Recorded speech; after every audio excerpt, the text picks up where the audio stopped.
اب ہے بائبل کی تعلیم کی روح سے کتنی شادیاں جائز تھیں، یہ تو میں بیان کر چکا ہوں. ان کے حوالوں میں آ گیا ہے کہ بائبل نے کہیں کوئی ریسٹرکشن نہیں لگائی، مگر جو حوالے ہیں وہ میں آپ کے سامنے رکھ دیتا ہوں جہاں قطعیت کے ساتھ اور تسلسل کے ساتھ یہ ذکر ملتے ہیں.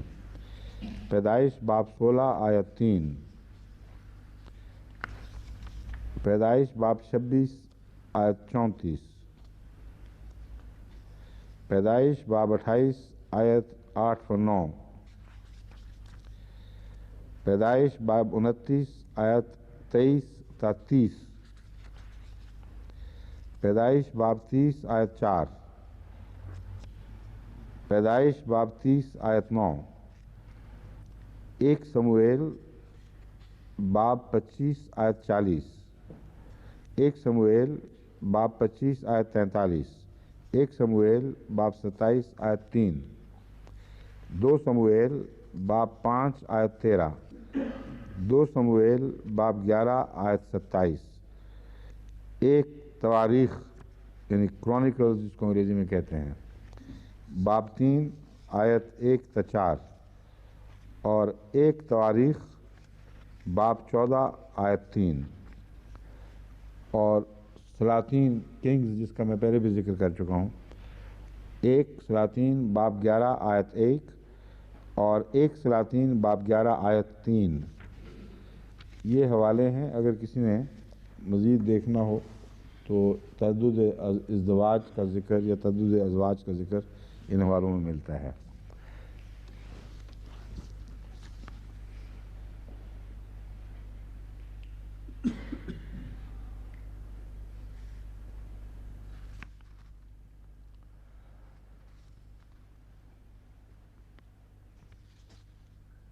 یہ جو ایک بحث اٹھائی گئی تھی کہ نیو ٹیسٹمنٹ میں کہیں بھی کوئی معین آیت ایسی نہیں ہے جس سے یہ استنباط قطعیت کے ساتھ کیا جا سکے کہ حضرت مسیح نے ایک سے زیادہ شادیوں کو منع فرمایا اور تاکید کی ہے کہ صرف ایک ہی رہے. یہ چیز جو ہے اس کے متعلق ایک صبح ملا تھا مجھے حوالہ، یہ فوزیہ شاہ نے بھیجا ہے، یہ وہی صبح والا. اچھا، یہ حوالہ ہے جس میں متی کی وہ ایک اور ضمن میں حوالہ پیش کیا گیا ہے. اس سے عیسائی استنباط کرتے ہیں، مگر اس وقت یہاں موقع نہیں ہے، اس استنباط کی ان کے پاس کوئی گنجائش نہیں ہے. خصوصیت کے ساتھ حضرت مریم اپنی والدہ کے متعلق جب یہ ثابت ہو کہ وہ ایک ایسے خاوند کی بیوی بنی جس نے اس سے پہلے بھی ایک بیوی کی ہوئی تھی، اس پر حضرت عیسیٰ علیہ السلام کا فتویٰ خود اپنی ذات پہ سب سے زیادہ پڑتا. اور ایک اور بات کو عیسائی کبھی سامنے نہیں رکھتے اور مسلمان لکھنے والوں نے بھی اس کو نوٹ نہیں کیا کہ اگر حقیقتاً قانونی نظر سے دیکھا جائے تو عیسائیت کی روح سے ایک سے زیادہ خاوندوں کی بھی اجازت ہونی چاہیے، نہ صرف یہ کہ ایک کی پابندی ہو. اور حضرت مسیح کے حوالے سے ہی یہ بات میں ثابت کرتا ہوں. اور جتنے پادری ایسے ملتے ہیں جو کہ بعض دفعہ گستاخی پر آمادہ ہوتے ہیں رسول اللہ علیہ وسلم کی، یا جیسے غیر پادری بھی ملتے ہیں، ان کے سامنے یہ بات رکھا کرتا ہوں تاکہ کچھ ان کو اپنی بات کی تلخی کا مزہ بھی ملے. اور جواب پوچھتا ہوں، آج تک جواب نہیں ملا. حضرت مریم کا معاملہ بہت ہی دلچسپ ہے. ایک پہلو یہ ہے کہ حضرت یوسف، یعنی پہلے حضرت یوسف نہیں بلکہ اس دور کے یوسف، ان سے بیاہی گئیں جن کی پہلے شادی تھی اور اس سے بچے ہوئے. دوسرا یہ کہ جس وقت بیاہی گئیں اس وقت بائبل کی روح سے خدا سے ایک بچہ پیٹ میں تھا. تو کیا خدا ناجائز تعلقات رکھنے والا خدا تھا یا ان کی حیثیت ایک قانونی بیوی کی شمار کرو گے؟ اگر قانونی بیوی کی حیثیت نہیں تو حضرت مسیح کی پیدائش کو تم کیا کہو گے؟ اور پھر یہودیوں سے کیا جھگڑتے ہو؟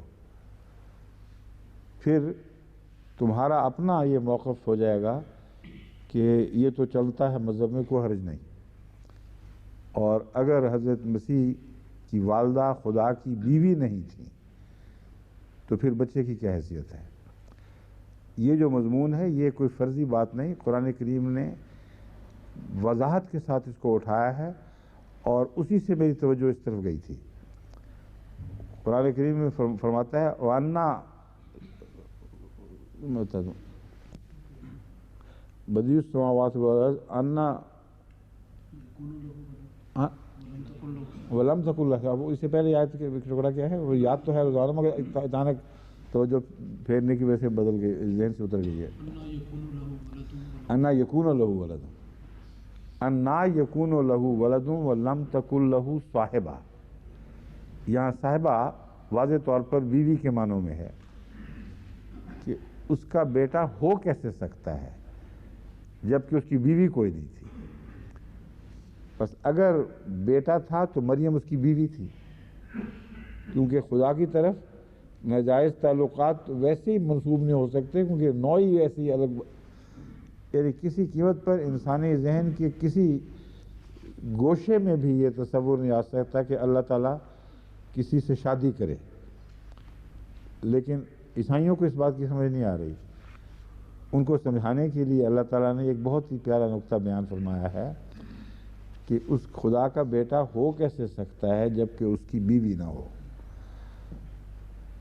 اور بیوی کا لفظ اس لیے ضروری ہے کہ حضرت مریم کے ساتھ نعوذ باللہ من ذالک خدا کے کوئی ناجائز تعلقات تو نہیں ہو سکتے، اس لیے جب ہوئی شاید بیٹا ہوا تو خدا کی بیوی بن گئی۔ بس یہ ایک اور مسئلہ اٹھ کھڑا ہوا ہے کہ کیا اللہ تعالیٰ نے حضرت مریم کو یوسف سے شادی سے پہلے طلاق دے دی تھی یا ایک وقت میں دو خاوند تھے؟ طلاق کا مسئلہ عیسائی مانتے نہیں، کہتے ہیں طلاق کی اجازت ہی نہیں، کیونکہ وہ جو حوالہ ہے جو یہ یہاں پیش کیا ہے فوزیہ شاہ نے، اس میں اصل بحث طلاق کی ہو رہی ہے۔ حضرت مسیح کے متعلق یہ موقف تو ملتا ہے، اس حوالے سے یہ ثابت ہوتا ہے کہ طلاق کے آپ خلاف تھے، یعنی ناپسندیدگی کی حد تک ہوگا، لیکن جو بائبل میں مذکور ہے اس سے لگتا ہے کہ طلاق کو آپ گویا حرام سمجھتے تھے۔ اور عیسائی یہودی جو محققین تھے یا یہودی علماء اس زمانے کے، وہ حضرت مسیح سے یہ بحث کر رہے تھے، حضرت مسیح مان نہیں رہے تھے کہ نہیں، بائبل کی روح سے، اولڈ ٹیسٹمنٹ کی روح سے طلاق نہیں ہو سکتی۔ اب یہ حوالہ یہاں موقع پر چسپاں ہوتا ہے۔ حضرت مسیح کی کیا پوزیشن ہوگی؟ اس والدہ کے بیٹے جس کی یوسف سے شادی ہوئی جو ایک اور بیوی بھی رکھتا تھا اور دو بیویوں کے خلاف تھا، اس ماں کے بیٹے جس کی اس شادی سے پہلے خدا تعالیٰ کے ساتھ کسی تعلق کے نتیجے میں، جس کی تفسیر ہم نہیں کہہ سکتے، ایک بیٹا پیدا ہوا، اور وہ آپ کی خدا کی بیوی کہلا سکتی ہیں، کیونکہ قرآن کریم نے بالکل صحیح فرمایا ہے کہ بیوی کے بغیر خدا کی بیٹی کا تصور نہیں ہو سکتا۔ اگر کہلا سکتی ہیں تو پھر طلاق والا مسئلہ بھی ساتھ ہی گیا، کیونکہ اگر طلاق نہیں دی تھی تو پھر یہ بھی مانو گے کہ ایک وقت میں عیسائیت کی روح سے دو بیویاں بھی جائز ہیں، دو خاوند بھی جائز ہیں، اور اگر طلاق دو گے تو یہ آیتیں کہاں چلی جائیں گی، اور طلاق والے مضمون میں تمہارا موقف کیا رہے گا؟ سمجھ گئے ہیں بات ڈاکٹر صاحب؟ سمجھ گئے، شکر ہے۔ تو یہ ہے قصہ، وہ جو حوالہ، یہ جو بات ہے، یہ کوئی محض کوئی بد اخلاقی کا مظہر بات نہیں ہے ہرگز یہ کہا جائے۔ قرآن کریم نے ایک لفظ کے اندر ایک ایسا مضبوط استدلال ہمارے ہاتھ میں تھما دیا ہے کہ اس سے یہ کسی صورت نکل ہی نہیں سکتے۔ آج تک جن کے سامنے مجھے یہ بات کرنے کا موقع ملا ہے، وہ ان میں سے 2 یا 3 تو یقینی طور پر وہ جو گھر گھر کے دروازے کھٹکھٹاتے ہیں، کیا کہتے ہیں ان کو، seventh day Adventist, جیہووا witnesses, جیہووا witnesses والے تھے، اور وہ بڑے کٹھر ہیں، بڑے سخت ہیں اپنی باتوں میں. جب بھی انہوں نے کوئی اسلام کے متعلق کوئی ایسی بدتمیزی کی بات کی، میں نے ان کے سامنے سوال رکھ دیا. میں نے کہا بتاؤ تم کیوں دو خام نہیں کرتی تم لوگ؟ عیسائیت نے تو اجازت دی ہے. ایک دم وہ بھڑک کے کہتے ہرگز نہیں، جھوٹ ہے. میں کہتا ہوں اب بتاؤ یہ کیا قصہ ہے؟ ہمیشہ بہانہ بنا کے بھاگے ہیں وہ. ایک کیس تو ایسا تھا جو مجھے تنگ کرنا شروع کر دیا تھا. آئے دن نام لکھا ہوتا تھا ملاقات میں کہ یہاں کے ہمارے قریب کے رہنے والے تھے جیہووا والے، اور وہ بات ان سے کوئی کیا کرے، جب کوئی دلیل دیں تو وہ ضد لگا بیٹھتے ہیں اسی طرح، نہیں یہ بات یوں نہیں ہے یوں ہے. میں نے پھر اس طریقے سے پیچھا چھڑایا. میں نے کہا تو نے اتنے سوال کر لیے، کافی ہو گیا، اب میرا ایک سوال ہے، اس کا جواب جب لاؤ گی تو ملاقات کا وقت ملے گا، اس کے بغیر نہیں ملے گا. دو عورتیں اکٹھی آیا کرتی ہیں، آپ سے پہلے کی بات ہے. پھر نظر ہی نہیں کبھی ہیں، نام لکھوانا درد کرنا، پتہ نہیں کہاں غائب ہو گئے. تو قرآن کریم نے یہ دلیل بڑی مضبوط دی ہے. اس کو استعمال کرتے وقت یہ خیال رکھنا چاہیے کہ اپنے متعلق بتا دیا جائے کہ ہم حضرت مریم صدیقہ رضی اللہ تعالیٰ، حضرت مریم صدیقہ کو ہرگز یہ نہیں سمجھتے جو تم سمجھ رہے ہو. تم جو سمجھتے ہو اس کا منطقی نتیجہ یہ نکلتا ہے، اور بہت ہی ظلم کرتے ہو تم حضرت عیسیٰ علیہ السلام پر، حضرت مریم پر، اور تم ہماری دل آزاری کرتے ہو، ہم تمہاری نہیں کر رہے. کیونکہ ہم جس مریم کو اتنا پاک باز سمجھتے ہیں، خدا تعالیٰ کے اعجازی نشان سے اس سے بچہ پیدا ہوا ہے، اس پر تم داغ لگا رہے ہو، عجیب و غریب قسم کے مسائل اٹھا رہے ہو جس سے دنیا کے لیے نجات پانا مشکل ہو جائے گی. کہ خدا گویا کہ شادی کرتا ہے، طلاق نہیں دیتا، اوپر سے ایک اور آدمی بھی. اور ظلم ایک اور یہ ہے کہ جو بڑے لوگ ہیں ان کی بیویاں پھر دوسری شادی نہیں کیا کرتی ہیں عموماً. شرعاً جائز یا ناجائز کی بحث نہیں اٹھاتی، ان کے مزاج کے خلاف ہو جاتا ہے کہ وہ غیر اس سے گھٹے کم مقام یا کسی اور سے شادی کریں. چنانچہ حضرت صلی اللہ علیہ وآلہ وسلم اگرچہ خدا نہیں تھے، مگر انبیاء میں ایک ایسا عظیم مقام تھا کہ اس سے اونچا مقام کسی نبی کا نہیں تھا. اس لیے یہ مسلک باقی انبیاء کے متعلق بھی ہوگا، مگر رسول اللہ صلی اللہ علیہ وسلم کے متعلق قطعیت سے ملتا ہے کہ آپ کے بعد آپ کی بیویوں کے کسی اور سے شادی کرنے کا کوئی امکان نہیں تھا، اور قرآن کریم نے اس کو کلیتاً رول آؤٹ کر دیا ہے. امہات کہنا ان معنوں میں ہے، اگرچہ منہ سے کہنے سے کوئی بیٹا تو نہیں بن جاتا کیونکہ انسان کے منہ کی بات ہے، مگر جب خدا امہات کہہ دے تو ہر دوسرا وجود جس کی طرف ماں کا حوالہ ہے وہ حرام ہو جاتا ہے. بس یہ کیس ہے حضرت رسول اللہ صلی اللہ علیہ وسلم کی ازواج مبارکہ کا، اور خدا کی زوجہ مبارکہ کا کیا بنے گا؟ اگر طلاق بھی مانو گے تو کیسے نعوذ باللہ من ذالک، نعوذ باللہ من ذالک، خدا کی زوجہ مبارکہ صاحبہ جس کو قرآن کہتا ہے وہ کسی اور سے شادی کرتی؟ تو ایسا لچر خیال ہے، ایسا عقیدہ ہے جس کی کوئی بنیاد نہیں ہے، نہ بائبل میں، اولڈ ٹیسٹمنٹ میں، نہ نیو ٹیسٹمنٹ میں. یہی حوالہ جو ہے نا، یہ اس مسلک کو تو ثابت کرے نہ کرے، اس کو تو ضرور ثابت کرتا ہے. سنا دوں گا پڑھ کے؟ اب چھڑ گئی یہ بات تو چھیڑ ہی دیتے ہیں پوری. میتھیو 19:4-5.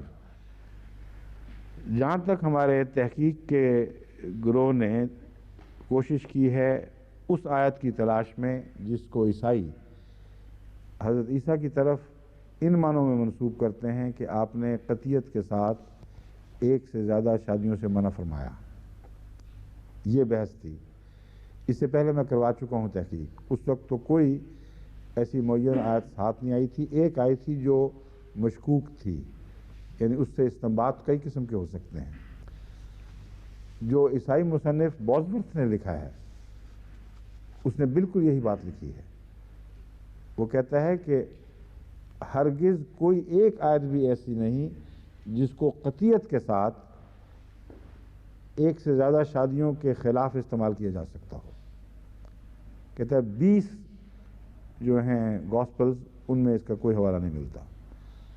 یہ آیت ہمارے ریسرچ گروپ نے نکالی کہ ایک پادری نے اس کو کوٹ کیا ہے اپنی کتاب میں. وہ یہ ہے Matthew 19:4-5. He replied, "Have you not read that the Creator from the beginning made them male and female, and that he said, 'This is why man must leave his father and mother and cling to his wife, and the two become one body.'" This quote forms the Christian view that Jesus condemned polygamy. Our Lord does not directly forbid polygamy or even allude to the subject. یہ بھی ماننا یہاں بھی کہتا ہے اس سے ہم استنباط کرتے ہیں اگرچہ ہمارے لارڈ نے براہ راست پلیگمی کو حرام قرار نہیں دیا. No case of polygamy amongst the Jews is presented in the gospel narrative. کہہ رہے لیکن یہ بات بھی ہے کہ گاسپل کی بیانات میں یہود کی پولیگمی کا کوئی حوالہ بھی نہیں ملتا. یہ مضمون ہی نظر انداز کر دیا گیا ہے. And when a wife is mentioned, it is stated or implied in the account that she is the only wife. کہتا ہے یا تو بیان کیا گیا ہے واضح طور پر یا امپلائڈ ہے کہ وہ ایک ہی بیوی ہوگی. اب کیسی فلنسی اور بے وزن دلیل ہے جو یہ پیش کر رہے ہیں. بائبل کو تسلیم بھی کر رہے ہیں, حضرت عیسیٰ علیہ السلام بھی تسلیم کر رہے ہیں, اور اس کے باوجود چونکہ انہوں نے حوالہ نہیں دیا اس لیے پولیگمی کے خلاف یہ بات جاتی ہے. The special evil of Jewish society was the facility of divorce, men putting their wives for any often a trifling cause, to which Jesus replied in the above quote. کہتے ہیں مبحث یہ تھا کہ یہودی اپنی بیویوں کو, ایک سے زائد بیویاں بھی ہوتی تھیں, ان کو طلاق دے دیا کرتے تھے معمولی عذر رکھ کر. ادنا سا قصور دیکھتے تھے تو ظالمانہ طور پر طلاق دے دیا کرتے تھے. ان کے خلاف حضرت عیسیٰ نے یہ فرمایا تھا اصل میں.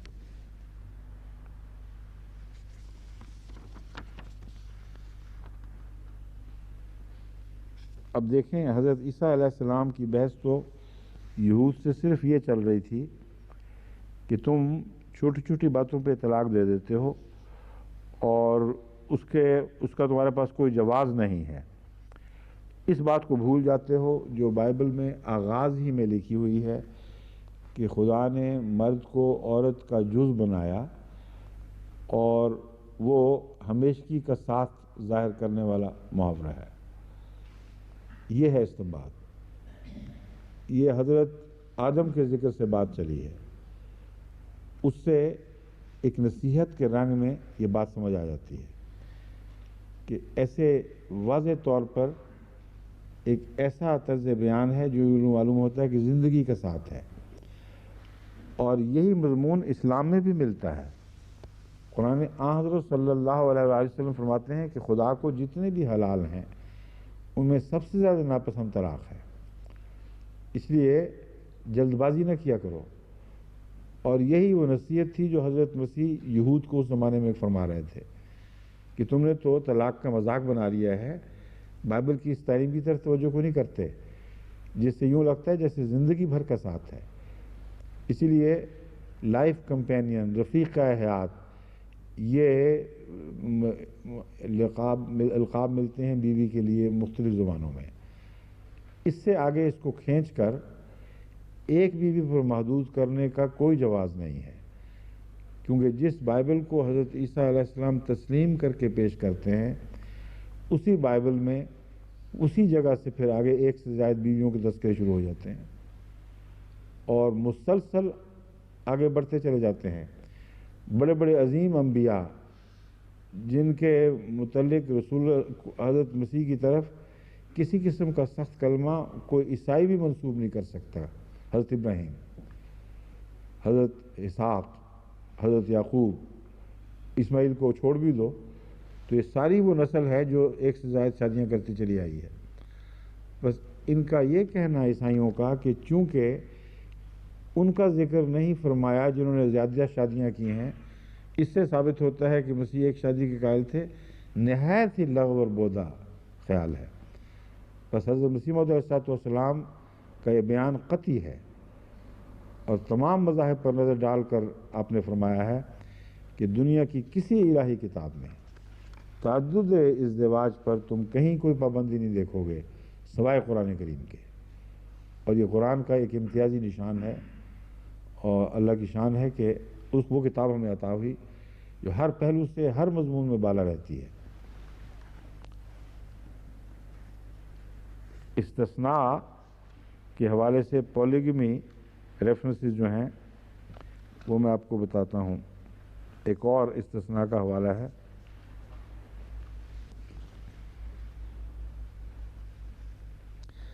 اس کی ضرورت نہیں، کافی بیان ہو چکا ہے۔ استثناء میں if a man have 2 wives, one beloved, another hated، تو یہ سارے اب حوالے بیکار ہیں، ضرورت نہیں ان کو پڑھنے کی۔ تاریخ کا حوالہ ہے،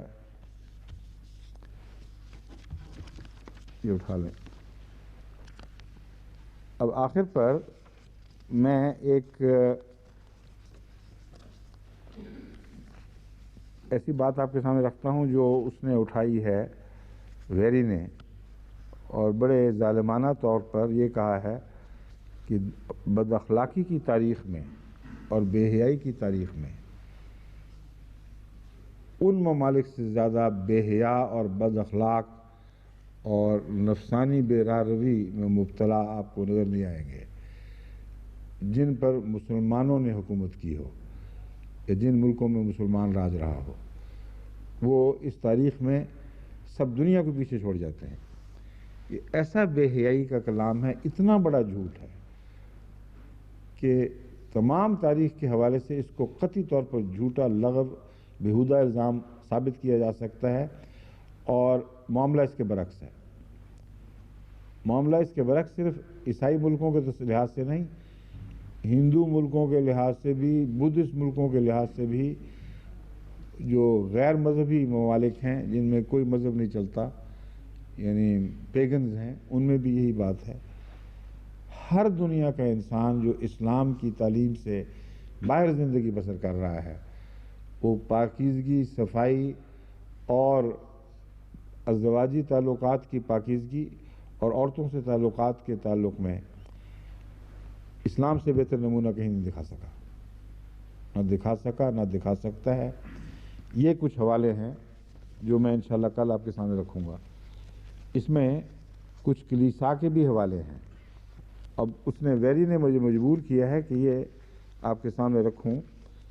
اس کے اوپر بعض ضخیم کتابیں لکھی گئی ہیں، جن میں سے ایک پریسٹ کرافٹ ہے، اس میں تو بڑے بڑے خطرناک حوالے ملتے ہیں اس بات کے، جو بتاتے ہیں کہ اس آتھر کے نزدیک مذہبی دنیا میں اس سے زیادہ بے حیائی کی کہیں مثال نظر نہیں آتی جتنا عیسائی مذہب کے علم برداروں کے حوالے سے ملتے ہیں۔ یہ باتیں وہ جن کے سپرد مسیح کی بھیڑیں کی گئی تھیں، ان کا کیا حال تھا، یہ کتاب اس مضمون پر ہے۔ تو چونکہ بعض دوسرے حوالے بہت ہی شاید سخت ہوں اور بعض لوگوں کے لیے تکلیف دہ ہوں، مگر ضمناً یہ بتانے کے لیے کہ یہ جھوٹا شخص ہے، ویری بالکل جھوٹ بولتا ہے، برعکس معاملہ ہے، میں انشاءاللہ بعض حوالے کل آپ کے سامنے رکھوں گا۔ چلیں یہ رہ گئے بات۔